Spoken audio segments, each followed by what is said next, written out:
देखिए, शिक्षा शास्त्र जो है,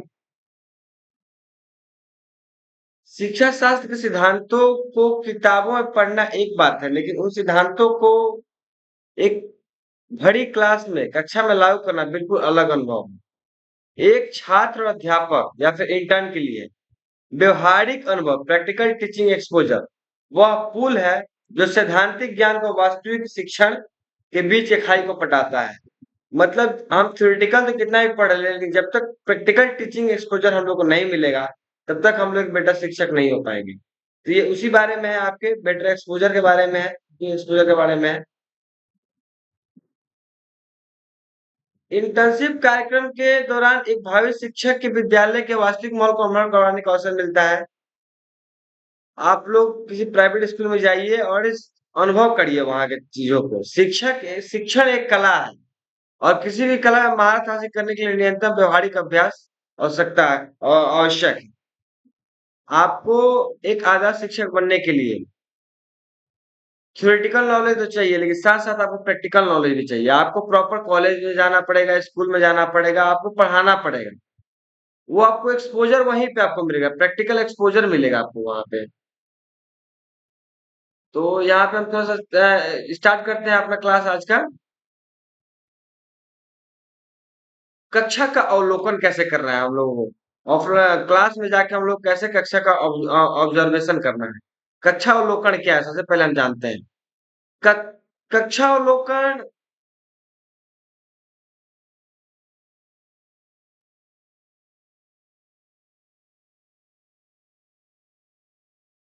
देखिए, कक्षा अवलोकन शिक्षक इंटर्नशिप का पहला और सबसे महत्वपूर्ण चरण है। इसमें एक इंटर्न कक्षा के पीछे एक मुख्य दर्शक के रूप में बैठता है और अनुभवी शिक्षक को पढ़ाने के तरीके, उनके हाव भाव और कक्षा के माहौल को बारीकी से देखता है। उनके उद्देश्य और दूसरे गलतियों और अच्छाइयों से सीखता है, और बिना स्वयं गलती किए वो क्लास को पढ़ाता है। सबसे पहले क्या करना है हमको, हम किसी भी स्कूल में जाएंगे, किसी जो आदर्श टीचर हो उनके क्लासरूम में हम बैठेंगे, उनके हाव भाव को देखेंगे, वो कैसे पढ़ा रहे हैं। हम उनको ऑब्जर्व करेंगे, क्या उनका पढ़ाने का तरीका है, और हम देखेंगे कि वो कहाँ क्या गलती कर रहे हैं, हम क्या इसमें अच्छा कर सकते हैं, कैसे बच्चों का अटेंशन अपनी तरफ ला सकते हैं, हम क्या बेटर कर सकते हैं, कैसे पढ़ाई को रोचक बना सकते हैं। इन सब चीजों का ऑब्जर्वेशन हम कैसे कर सकते हैं। हम किसी क्लास में जाएंगे और चुपचाप पीछे बैठेंगे और ऑब्जर्व करेंगे। पहला हमारा काम यही होता है इंटर्नशिप के बाद, कि हम कक्षा में जाएं, कक्षा का प्रॉपर अवलोकन करें। वहां पे हमको एक्सपोजर मिलता है, प्रैक्टिकल एक्सपोजर। ठीक है। दूसरा है अवलोकन का उद्देश्य। अच्छा, अवलोकन का उद्देश्य क्यों, अवलोकन का उद्देश्य क्या है, अवलोकन का अवलोकन में क्यों जरूरत पड़ता है। एक इंटर्न को कक्षा में केवल बैठना नहीं होता है, बल्कि उसे सक्रिय पर्यवेक्षण, एक्टिव ऑब्जर्वर की तरह निम्नलिखित बातों पर ध्यान देना पड़ेगा। पहला है शिक्षक के व्यवहार का अवलोकन। सबसे पहले आपको शिक्षक के व्यवहार का अवलोकन करना है।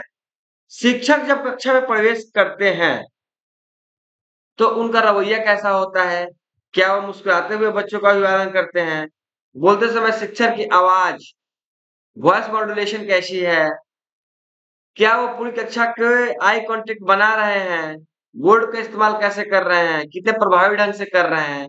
ये सब चीजें हमको ऑब्जर्व करना है कि उनको पढ़ाने के दौरान उनका आई कांटेक्ट बच्चों के साथ कैसे है, वॉइस मॉड्यूलेशन, उनका आवाज का टोन कैसा है, वो बोर्ड का इस्तेमाल कैसे कर रहे हैं, किन किन टॉपिक्स को हाईलाइट कर रहे हैं। ये सब चीज का अवलोकन हम लोग को शिक्षक में करना है। उसके बाद शिक्षण विधियों का अवलोकन।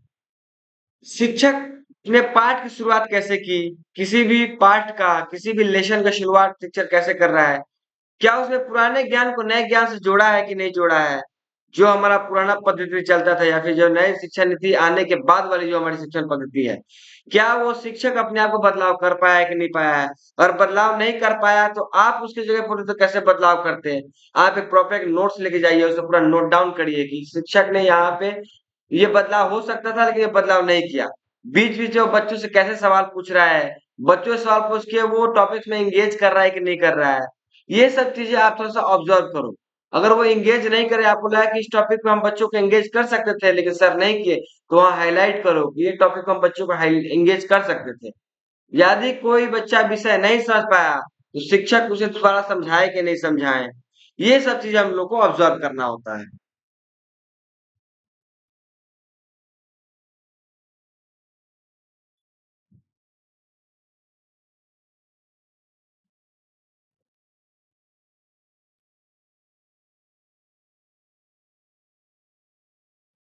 अब एक और टॉपिक हमारे छात्रों के व्यवहार का अवलोकन। कक्षा में छात्रों की प्रक्रिया कैसी रही? मान लीजिए कि टीचर आए, पढ़ाएं और उनके जाने के बाद बच्चों की प्रतिक्रिया कैसी रही? क्या वो रुचि ले या फिर क्लास के दौरान क्या वो रुचि ले रहे थे? क्या वो बोर रहे थे? शरारती बच्चे हर क्लास में होते हैं, थोड़ा सा एक्टिव बच्चे होते हैं, तो उनको उन शिक्षक ने कैसे हैंडल किया? क्या कक्षा का माहौल डरावना था?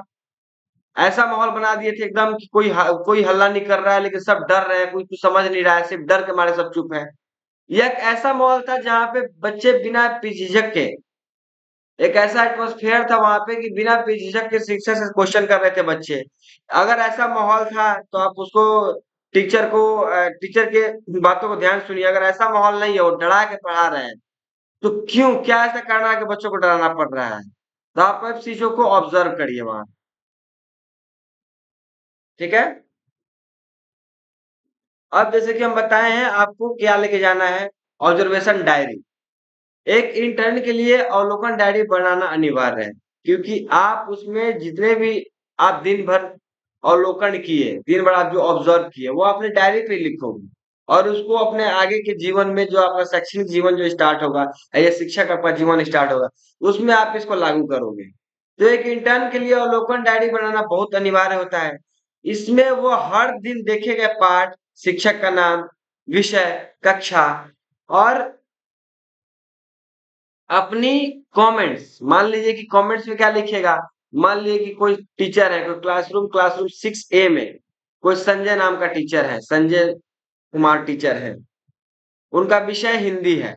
उन्होंने कुछ टॉपिक पढ़ाया लेकिन उन्होंने कक्षा को डरा के पढ़ाया, कक्षा में बहुत मतलब सकारात्मक वातावरण नहीं था। तो आप टिप्पणी में लिखोगे कि वहां पे सकारात्मक माहौल की जरूरत है और इसको इस तरीका से, क्योंकि आपको तो पता होगा कि कैसे हम अच्छा दे सकते हैं बच्चों को सकारात्मक, तो आप इस तरीके से सकारात्मक उनको माहौल दे सकते हैं। ये टिप्पणी लिखना है आपको, ठीक है। इससे क्या होगा कि जब आप एक अपना वो आप डायरी बना लोगे, तो जब आप भविष्य में पढ़ाने खुद जाओगे तो आपको क्लोजिंग गाइड के रूप में वो काम करेगा। आपको गाइड के रूप में वो काम करेगा कि यहाँ पे मैंने ये चीज अनुभव किया था और इस अनुभव को हम अपने टीचिंग वाला जो हमारा नया टीचिंग टीचर जो हम बने हुए हैं, हमारा नया जर्नी जो स्टार्ट किए हैं टीचर के रूप में, उस जर्नी में इस गाइड का बहुत ज्यादा उपयोग होगा।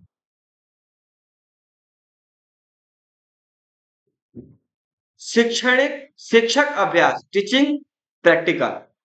शिक्षक अभ्यास का क्या अर्थ होता है? अवलोकन के बाद इंटर्नशिप का दूसरा रोमांचक चरण शिक्षण अभियान होता है।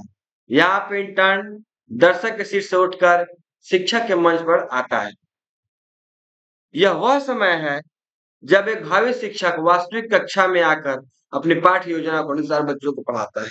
ये पहला ऐसा वक्त होता है जब हम लोग इंटर्नशिप से आगे बढ़कर बच्चों के निजी पाठ्यक्रम से हम जुड़ते हैं, बच्चों के साथ जुड़ते हैं, बच्चों के सृजन करने का जिम्मेदारी हमारे हाथ में मिलती है। ये बहुत ही इंपॉर्टेंट टॉपिक है।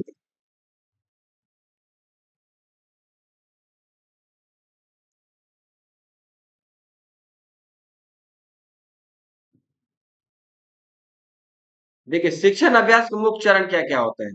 इसको कई चरणों से गुजरना पड़ता है, क्योंकि आप नए शिक्षा नीति 2020 के अनुसार आपको इंटर्नशिप में करवाया गया और इसके अनुसार बहुत सारे बदलाव भी आपको क्लास में बताए हुए हैं। तो इसमें सबसे पहले आपको क्या होगा, लेसन प्लानिंग बनाना होगा कि एक लेसन को हम कितना दिन में कंप्लीट करेंगे। कक्षा में जाने से पहले इंटर्न को विस्तृत पाठ्य योजना बनानी होती है। इसमें सामान्य उद्देश्य, विशिष्ट उद्देश्य, पूर्व ज्ञान, प्रस्तावना, प्रश्न प्रस्तुतिकरण और मूल्यांकन के प्रश्न शामिल होते हैं।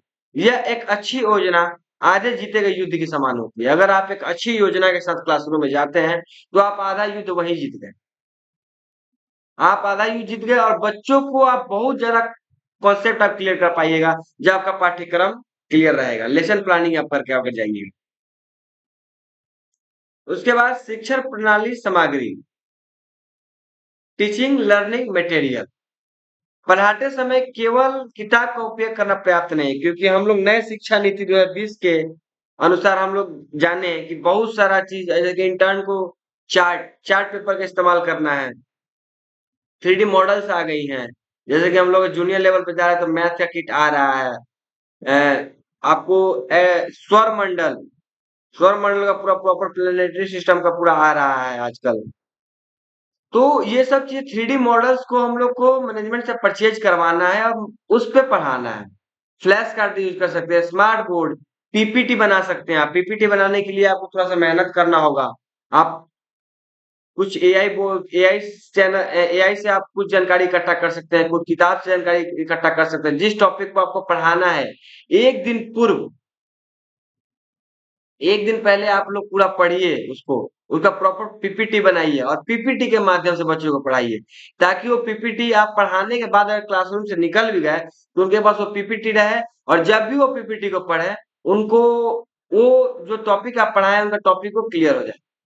ताकि इसमें क्या होगा कि बच्चे थोड़ा सा अपने आप को जीवन और थोड़ा सा रोचक रोचक होगा ये क्लास, थोड़ा सा रोचक और जीवन बन सकेंगे बच्चे।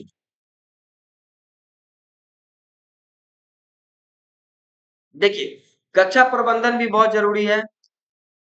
क्लासरूम मैनेजर पढ़ाते समय सबसे बड़ी चुनौती कक्षा में अनुशासन रखना होता है। यदि कक्षा में शोर है, कितना भी अच्छा क्यों नहीं आप पढ़ा रहे हो, सब बेकार हो जाता है। इंटर्न को सीखना होगा कि बिना गुस्सा किए, बिना मारे पीटे बच्चों को कैसे शांत और इंगेज रखें। वो कैसे होगा? अगर आप किसी टॉपिक को रोमांचक तरीके से पढ़ाओगे तो बच्चा ध्यान से सुनेगा। इसका एक ही तरीका अनुशासन बनाने का। सबसे पहले आप अनुशासित हो, अच्छे से टॉपिक्स को क्लियर करो, बच्चे के बातों को सुनो, तो कक्षा में अनुशासन हो जाएगा। घबराहट और आत्मविश्वास, क्या होता है कि शुरुआती के दिनों में हर इंटर्न को अगर बच्चे के सामने खड़ा कर दिया जाता है तो घबराहट की स्थिति पैदा होती है, हाथ कांपने लगता है, भूल जाना सामान्य बात होती है। इसे दूर करने के लिए एकमात्र तरीका है पूर्व अभ्यास, रिहर्सल। आप खाली समय में कक्षा में आइए, आईने के सामने रिहर्सल करिए। आप पहले से जो पाठ्यक्रम पढ़ाने वाले हैं उसको पूरा पढ़ के जाइए। आप पूरा, इससे क्या हुआ कि अगर आप एक दिन पूर्व उसको पूरा पढ़ेंगे और आप पढ़ के अगर क्लासरूम में जाएंगे तो आप आत्मविश्वास से भरे होंगे। हो सकता है कि थोड़ा बहुत हेजिटेट करें आप, लेकिन अधिकांश टॉपिक को आप छू लेंगे। आपको खाली क्लासरूम में छुट्टी होने के बाद 1 घंटा रुक जाइए, वहां पे क्लासरूम में अनुभव करिए। उससे भी नहीं होता, शीशा के सामने अनुभव करिए। उससे भी नहीं होता है तो आप पूरा एकदम टॉपिक्स को पढ़िए, तो आपका हेजिटेशन दूर हो जाएगा। पहली बार में हेजिटेशन सबको होता है।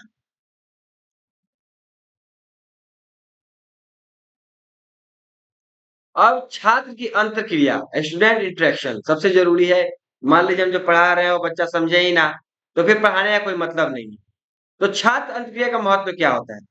शिक्षक एक तरफा सड़क नहीं है। देखिए, शिक्षक जो है एक तरफा सड़क नहीं है। यदि केवल शिक्षक बोल रहा है, छात्र चुपचाप सुन रहा है, तो वो एक लेक्चर है, वो शिक्षा नहीं है। प्रभावी शिक्षा के लिए छात्र अंतःक्रिया अत्यंत आवश्यक है। स्टूडेंट इंटरेक्शन बहुत जरूरी है। इसका अर्थ है कि शिक्षक और छात्रों के बीच एक सकारात्मक और खुला सम्मानजनक संवाद होना चाहिए। वो क्वेश्चन पूछने से डरे नहीं, आपसे आपसे खुला संवाद कर सके। एक इंटर्न को छात्र चुनने के लिए निम्नलिखित तकनीकों का उपयोग करना चाहिए। प्रश्न पूछने की कला, आर्ट ऑफ क्वेश्चनिंग। कक्षा में शुरुआत, कक्षा का जो संवाद है उसको शुरू करने का सबसे अच्छा तरीका है प्रश्न पूछना। प्रश्न ऐसे होने चाहिए जो बच्चे को सोचने पर मजबूर करें। ओपन एंडेड क्वेश्चन, जब छात्र सही उत्तर दे तो उनकी तारीफ करें, शाबाश बहुत अच्छा बोले। यदि उत्तर गलत हो तो उसे डांटने के बजाय उसे सही उत्तर तक पहुंचाने की कोशिश करें, उसे सजेस्ट करें, उसको थोड़ा सा याद दिलाएं। अगर वो याद कर पाता है तो बहुत अच्छा, नहीं याद कर पाता तो उसको उत्तर दें, डांटे नहीं। इससे क्या होगा, क्लास में सकारात्मक माहौल बना रहेगा। एक्टिव लिसनिंग, देखिए शिक्षक को भी उतना ही सुनना जरूरी होता है जितना छात्रों को सुनना जरूरी होता है। अंत क्रिया का अर्थ केवल बोलना नहीं, बल्कि छात्रों की बातों को सुनना भी है। जब कोई छात्र अपनी शंका बता रहा हो, तो शिक्षक उससे पूरे ध्यान और धैर्य से सुनना चाहिए। इससे छात्र को महसूस होता है कि शिक्षक उसका सम्मान कर रहे हैं और पूरा बात सुन के उसको आंसर करना चाहिए। सहानुभूति और निर्माण। हर बच्चा अपना पारिवारिक पृष्ठभूमि से आता है। एक सफल शिक्षक वो होता है जो कक्षा के सबसे होशियार बच्चों के साथ-साथ सबसे कमजोर बच्चों के साथ भी भावनात्मक जुड़ाव रखे। ये नहीं कि हमारे क्लास में 5 बच्चे पढ़ने में ठीक है, उनके साथ हमारा अच्छा बॉन्डिंग है, उन पे ही हम ध्यान दे रहे हैं, उनको ही हम रिजल्ट दिलाएँगे और बाकी सबको ऐसे छोड़ दिए। आप एक अच्छे शिक्षक नहीं हैं। आपका बॉन्डिंग सारे बच्चों के साथ वैसा ही होना चाहिए, जैसे आपको टॉपर के साथ होना चाहिए या जैसे आपको लास्ट बेंच वालों के साथ होना चाहिए।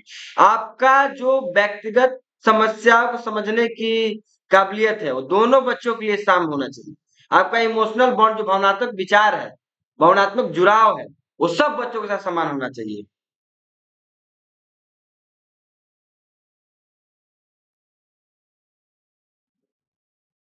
तो आप लोग लगभग समझ गए होंगे कि इसका क्या नटसेल मतलब था। School visiting and reporting last topic है हमारा ये। इंटर्नशिप का अर्थ केवल कक्षा के अंदर पढ़ाना नहीं है, बल्कि पूरे विद्यालय रूपी सिस्टम को समझना है। स्कूल विजिट के दौरान इंटर्न को विद्यालय के संपूर्ण कार्य प्रणाली को समझना है, भौतिक संरचना को समझना है और प्रशासनिक व्यवस्थाओं का अध्ययन भी करना है। विद्यालय किन-किन पहलुओं का निरीक्षण करें? सबसे पहले भौतिक संसाधन हमारे फिजिकल इंफ्रास्ट्रक्चर किस-किस टाइप का है, इसको प्रॉपर नोट डाउन करें कि इमारत कैसी है, हवादार है कि नहीं है, ये सब चीज़ों को आपको नोट डाउन करना होगा। उसके बाद आप जाएँगे आगे तो प्रशासनिक कार्यालय एडमिनिस्ट्रेशन, प्रचारक कार्यालय, क्लर्क का कार्य क्या होता है, स्कूल का रिकॉर्ड्स क्या होता है, ये सब बारे में आपको जानकारी लेना होगा। उसके बाद सुरक्षा अनुशासन। स्कूल में सुरक्षा अनुशासन किस टाइप का है? सीसीटीवी कैमरा लगा हुआ है कि नहीं लगा हुआ है? फायर सेफ्टी क्या है? इसके लिए क्या कदम उठाए गए हैं? ये सब चीज़ें भी क्योंकि हो सकता है कि आप आगे चलकर टीचर ना जाके एडमिनिस्ट्रेशन में चले जाएँ, प्रिंसिपल बन जाएँ। तो ये सब चीज़ों का भी अनुभव करना ज़रूरी होता है। तो आप जिस भी स्कूल में इंटर्न्स के लिए जाएँ, ज़रूर वहाँ पे अनुभव करें। चलिए अब थोड़ा-सा निष्कर्ष जान लेते हैं। व्यवहारिक शिक्षक का अनुभव एक छात्र और एक परिपक्व एक पेशेवर शिक्षक को बदलने की भट्टी है।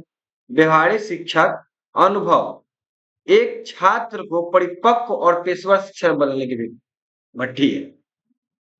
एक शिक्षक का निर्माण केवल बीएड, डीएलएड की किताबों से नहीं होता, बल्कि असली निर्माण तब होता है जब बच्चों के सामने उनकी आंखों में छुपी उम्मीदों का सामना करके वो उनको बता सके, तब होता है। ठीक है? तो सेवा education and social welfare trust कि इस इंटर्नशिप के माध्यम से आप केवल डिग्री हासिल नहीं कर रहे हैं, बल्कि आप राष्ट्र के निर्माण में उस महान जिम्मेदारी को अपने कंधे पर लेने के लिए तैयार हैं। इस व्यवहारिक अनुभव को हर पल को जिए, अपनी गलतियों से सीखे और एक ऐसे गुरु बने जिसे जिसे उसके छात्र जीवन भर ना भूल सके। आपको जितने भी नोट्स हम पढ़ाए हैं, सबके पीपीटी आपको दे दिए जाएँगे और भी आपको बहुत सारा सर्वे करने के लिए दिया जाएगा। सब कुछ आपको ग्रुप के माध्यम से आपको अवेलेबल करवाया जाएगा, जो हमारा ऑफ़िशियल चैनल है। उसके माध्यम से आपको एक-एक चीज़ अपडेट किया जाएगा, कैसे कब आपको सर्वे करना है, क्या करना है। आपको पीपीटी सारा मिलेगा। आपको सबसे रिक्वेस्ट है कि सारा पीपीटी मेरा पढ़िए आप लोग, सारे पीपीटी को ध्यान से पढ़िए। कोई भी अगर आपको दिक्कत हो तो आप लोग हमारे हेल्पलाइन नंबर जो आपको कॉलेज में दिया गया है, उस नंबर पे कॉल कर सकते हैं, आपको बताया जाएगा उसके बारे में। और आप लोग अच्छा से पढ़िए, आप लोगों को सारा पीपीटी आपको लगभग सारे जितने सिलेबस हमारे हैं, सारे सिलेबस का पीपीटी आपको अवेलेबल करवा दिया जाएगा, आप लोग वहाँ से पढ़ सकते हैं। आप लोग को सर्वे का जो कार्य दिया जाएगा, वो कार्य कीजिए। उसके बाद आप लोग को कुछ केस स्टडीज़ भी दिया जाएगा, उस केस स्टडी पे काम करिएगा। आई होप कि आप लोग बहुत अच्छा शिक्षक बने और अपने समाज के योगदान में अपने समाज के बेहतरीन में एक अच्छा योगदान दें। जय हिंद।